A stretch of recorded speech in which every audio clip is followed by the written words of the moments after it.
Hello there, YouTubers. Tonight I'm going to be doing something that sounds kind of like an oxymoron because these two just don't normally go together, but this is going to be Wisconsin Jambalaya.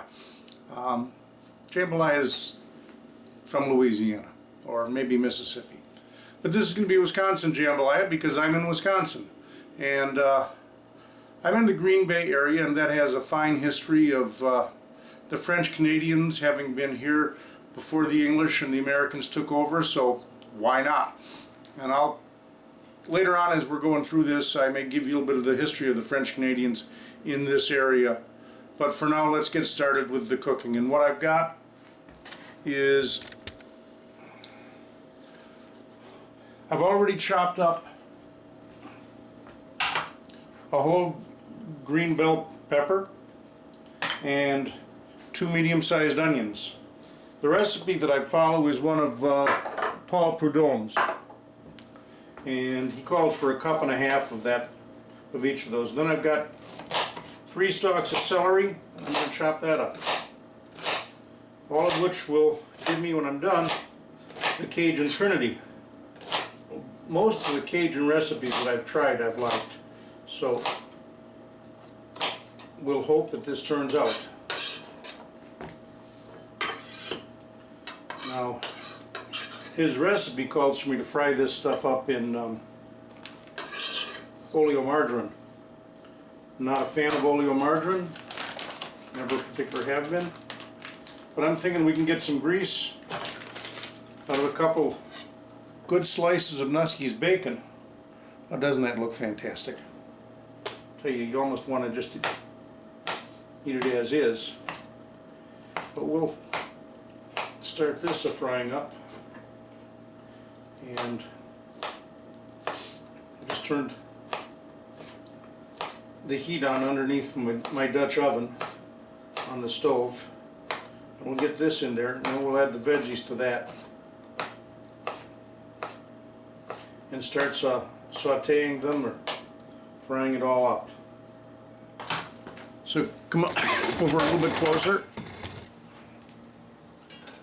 There's our Dutch oven, big old cast iron one. Well, you know, if my head weren't screwed on, I'd probably lose it, or at least forget where I'd put it. I almost forgot to say that one more piece of meat we're going to put, some more of the meat that we're going to put in there. Most recipes calls for things like andouille or whatever. Well, I don't have that, but I'm going to use some Hillshire Farms Little Smokies. It says smoked sausage, smoked pork sausage, and I really like them. Little guys like this. See that? And what I'm going to do is just chop these in half, make them even a little bit more bite size, like that, and start throwing them in with the bacon. Alrighty, the bacon is starting to give me a little bit of grease along with sausages, so I think it's time to start adding the veggies. Back the camera up just a little bit, room to give me some space to work, and we'll start adding things. First going in the onion, then the green pepper, and my celery. And we'll just stir this around a while, start to fry up these veggies a little bit, soften them up. But there you go, you get the idea. We're going to cook those down just a little bit. So while the veggies are simmering in there and just beginning to fry up, I mentioned to you earlier a little bit about that there is a French Canadian or a French history in this part of Wisconsin, and it was in the mid to late 1600s that the Jesuits started to explore what was then called Upper Canada and came through this part of the world. And Father Marquette came to a place up on the lower part of Green Bay, about 20 miles north of here, that was called Red Banks, was the first place that he landed. Then he came up into the Fox River at what is now the city of Green Bay, and back then, who knows if the Indians had given it a name. And he went up the Fox River and explored this part of Wisconsin and learned from the Indians that you could go up the Fox River quite a ways, and then there was about a 1 or 2 mile portage and you could get to the Wisconsin River, and again follow that down to the Mississippi and all the way down to Louisiana. So this part of Wisconsin did have a French heritage, and it was here until the French and Indian War, or what everybody else calls the 7 Years' War. And in the 1760s, the English took this part of Upper Canada from the French. And I'll go into that in a little bit more. I want to get back to doing some cooking, but stay tuned. We're gonna keep with that. Now here we are. The veggies have sweated down. They're not totally soft or anything, but I think they're making nice progress. Veggies and meat. So I'm going to do now, I'm going to start adding some seasoning. You know, I've seen a lot of different recipes on YouTube and looking at a lot of different cookbooks. I don't think any two people make jambalaya the same way. So the recipes in the books call for a lot of different things. I'm using Paul Prudhomme's cookbook. There's meat in there, so I'm going to add some meat magic. How much?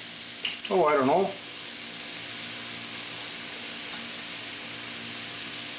About like that. That much. Now I'm going to be putting some shrimp in here, so we better add some Paul Prudhomme's seafood magic. Again, I don't know how much. A bunch of shakes. Now as you can tell, there's veggies in here, so it's time to add some veggie magic.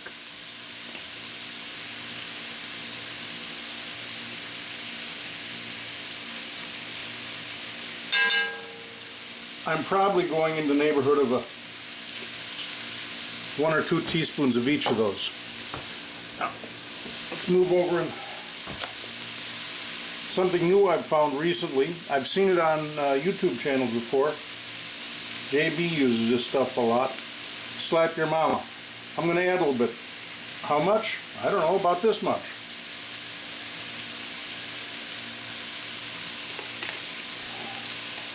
Hopefully that will give us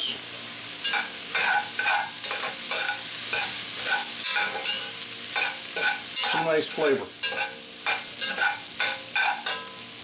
We had 1 tomato sitting here that left over from a salad the other day. I decided to chop it up and throw it in. Then, let's move the camera just a bit. I've got some tomato sauce. A whole can. And I've got some whole tomatoes. Fresh out the can, as JB would say.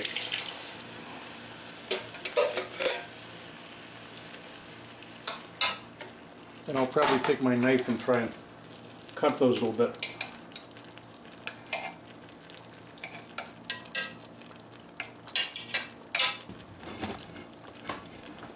You watching over here? Just arbitrarily cutting the big chunks of tomato into smaller chunks.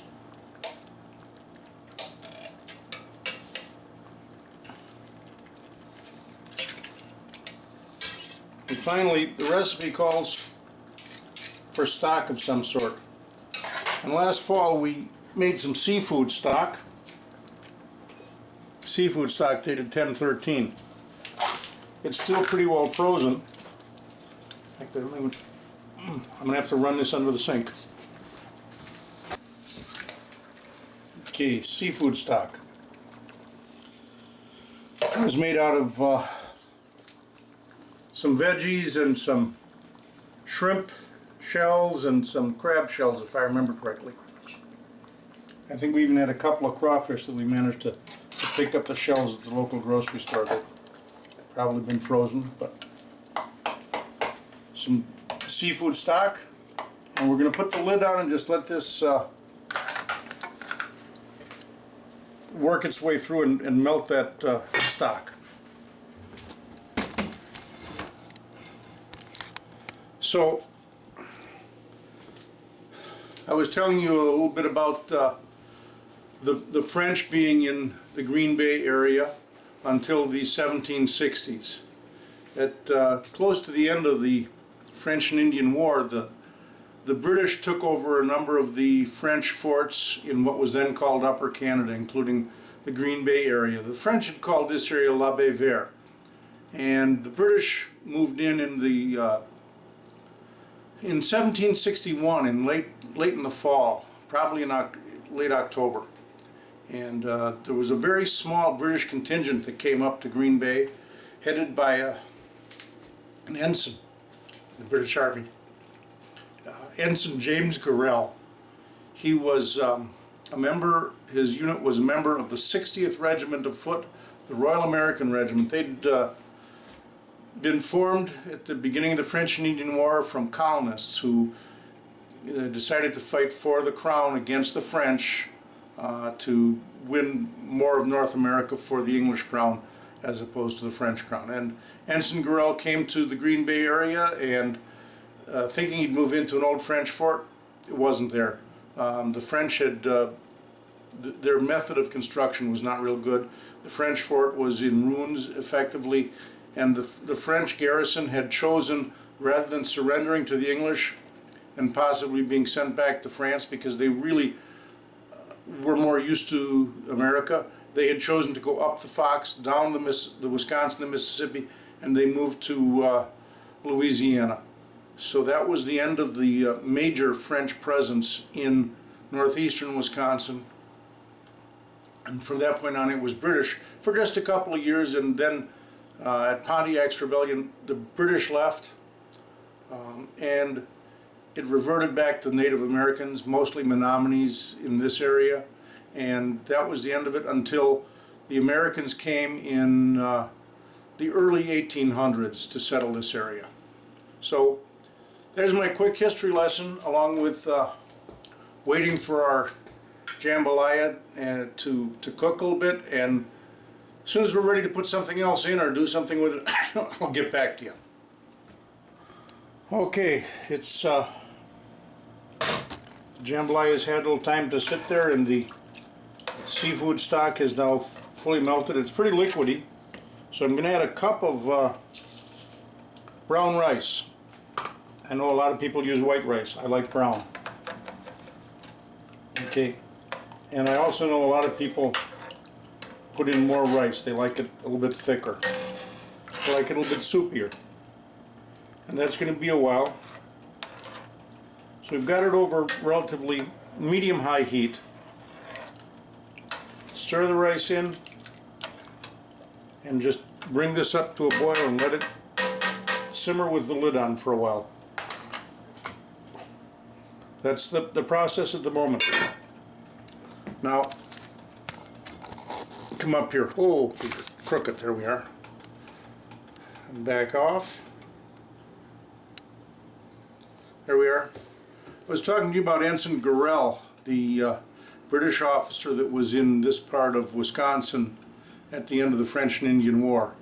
And they came in, I think, October of 1761 to the Green Bay area and stayed through the summer of 1763, at which time Pontiac's Rebellion occurred. Especially there was a massacre up at Fort Michilimackinac on the very northern tip of the lower peninsula of Michigan, and a few people survived that and managed to get a message through some friendly American Aboriginals to come down to the Green Bay area and tell Gorrell about it. And Gorrell abandoned the fort at Green Bay and went with some friendly Menominees along the west side of Green Bay and the northern edge of Lake Michigan, and sailed and up to Mackinac and rescued a few of the other English soldiers, and then they canoed the rest of the way all the way to Ottawa.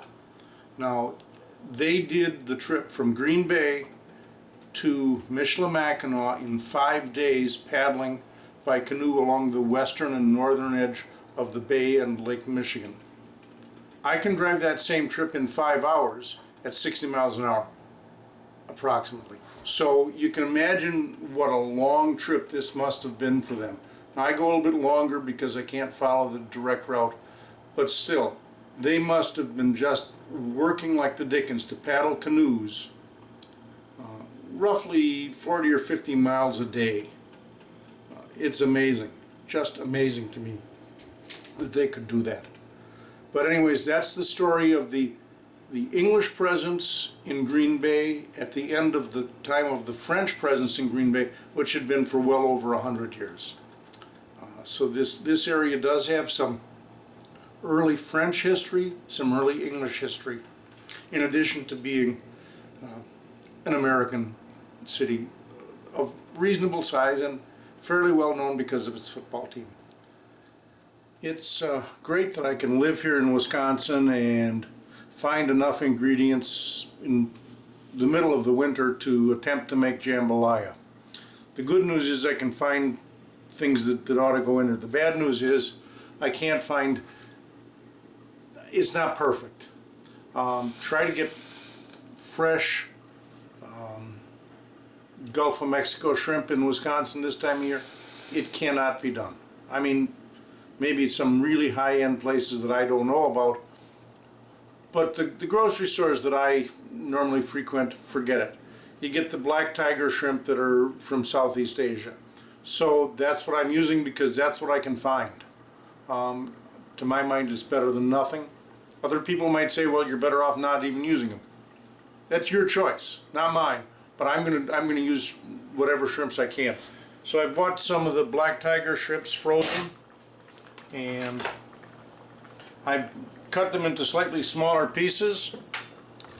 Come on down here and take a look.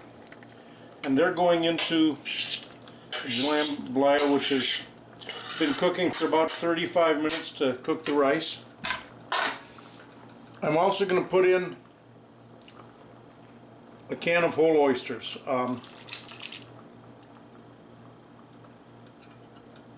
Last one in there. Again, this is whatever works for you, you can put in, but these are what I can find here in this part of the world at this time of year. So we'll put that in just long enough for the shrimps to cook, and then we'll have a taste.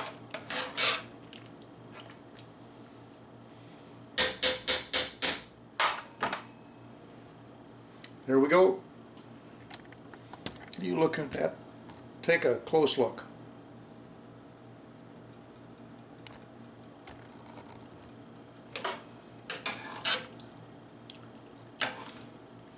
I know that I've seen other people on YouTube that do it not quite as liquid.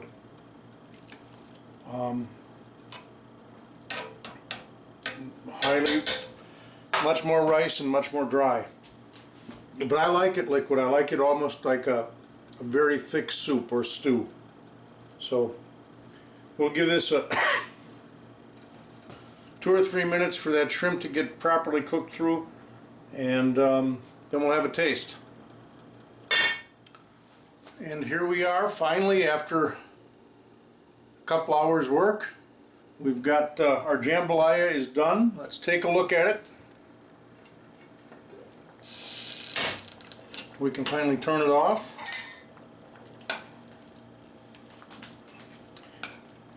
It's looking good to me. So let's serve it up. They say I prefer this in a bowl. I like it soupy.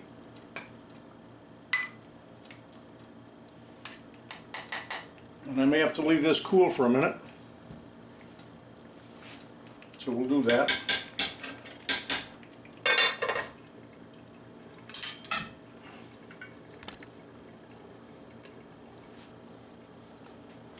Let's take our first taste. What we're going to try first is the cornbread.